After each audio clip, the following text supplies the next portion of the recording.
সাংবাদিকতা পেশা নয়, আজ যেন অভিশাপ। বরিশালে হামলার শিকার নিরীহ 2 সাংবাদিক।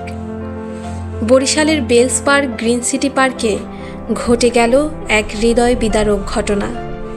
শুক্রবার বিকেলে পার্কে প্রবেশকে কেন্দ্র করে নিরীহ 2 সাংবাদিকের ওপর নৃশংস হামলা চালায় ছাত্রদল নেতারা।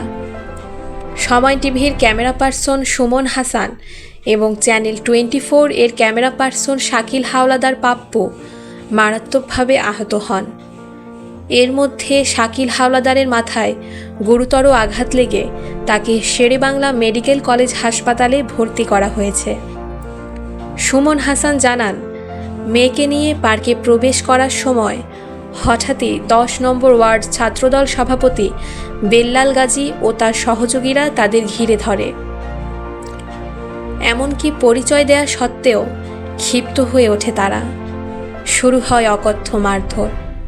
ছোট্ট একটি শিশুর আতঙ্ক আর চিৎকারে এগিয়ে আসেন সহকর্মী পাপ্পু, কিন্তু তাকেও রক্ষা করা যায়নি। মাথা ফেটে রক্তাক্ত অবস্থায় মাটিতে লুটিয়ে পড়েন তিনি। সাংবাদিকতা একটি মহান পেশা। এরা সমাজের চোখ, সমাজের বিবেক। অন্যায়কে প্রকাশ করে, সত্যকে সামনে আনে। অথচ দুঃখজনক হলেও সত্য, সবচেয়ে বেশি হামলা নির্যাতনের শিকার হয় তারাই। সত্য প্রকাশের পথে যারা এগিয়ে আসে তাদের রক্তে রঙিন হয় এ সমাজ। ঘটনার খবর পেয়ে পুলিশ ঘটনাস্থলে গেলেও ততক্ষণে হামলাকারীরা সরে পড়ে। এখনও কোনো লিখিত অভিযোগ পাওয়া যায়নি বলে জানিয়েছে পুলিশ। অন্যদিকে অভিযোগ অস্বীকার করে ছাত্রদল নেতা বেল্লাল গাজী দাবি করেছেন এটি কেবল ধাক্কাধাক্কির ঘটনা, কিন্তু রক্তাক্ত মাথা, ফাটা কপাল আর আতঙ্কিত শিশুর কান্না বলছে ভিন্ন সত্য।